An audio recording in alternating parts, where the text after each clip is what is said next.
கோவை மேல் வியாஸுக்கு வணக்கம். இந்த வாரம் பார்த்த இண்டஸ்ட்ரியில பல பிரஷர்களுக்கு நடுவுல திறம்பட செயல்பட்டு குற்றவாளிகளை அரெஸ்ட் பண்ண நம்ம கோயம்புத்தூர் மாநகர காவல்துறையை பத்தி தான் பார்க்க போறோம்.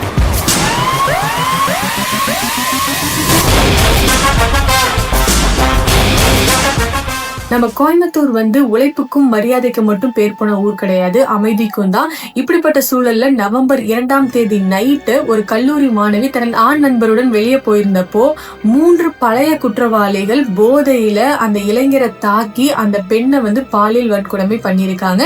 இந்த செய்தி இந்தியாவே உலுக்கியது அப்படின்னு தான் சொல்லணும்.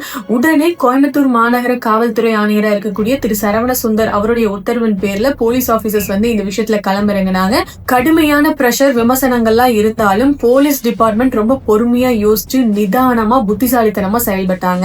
சோ குற்றவாளிகள் துடியலூர் பகுதியில் இருக்கிறதா இன்ஃபர்மேஷன் கிடைச்சதும் அவங்களை பிடிக்க போகும்போது போலீஸ் கிட்ட இருந்து தப்பி ஓடுறதுக்கு அவங்க ட்ரை பண்ணாங்க. இதுல தலைமை காவலரை அரிவாளால தாக்கியிருக்காங்க. காவல்துறை கண்டினியூஸா அவங்கள கால்கள்ல ஷூட் பண்ணி அரெஸ்ட் பண்ணியிருக்காங்க.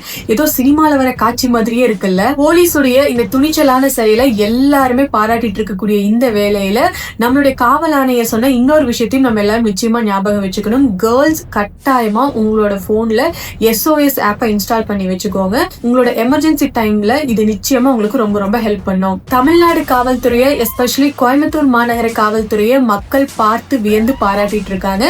மக்களோட சேர்ந்து கோவை மேலும் பாராட்டுறதுல நாங்க ரொம்பவே பெருமைப்படுறோம்.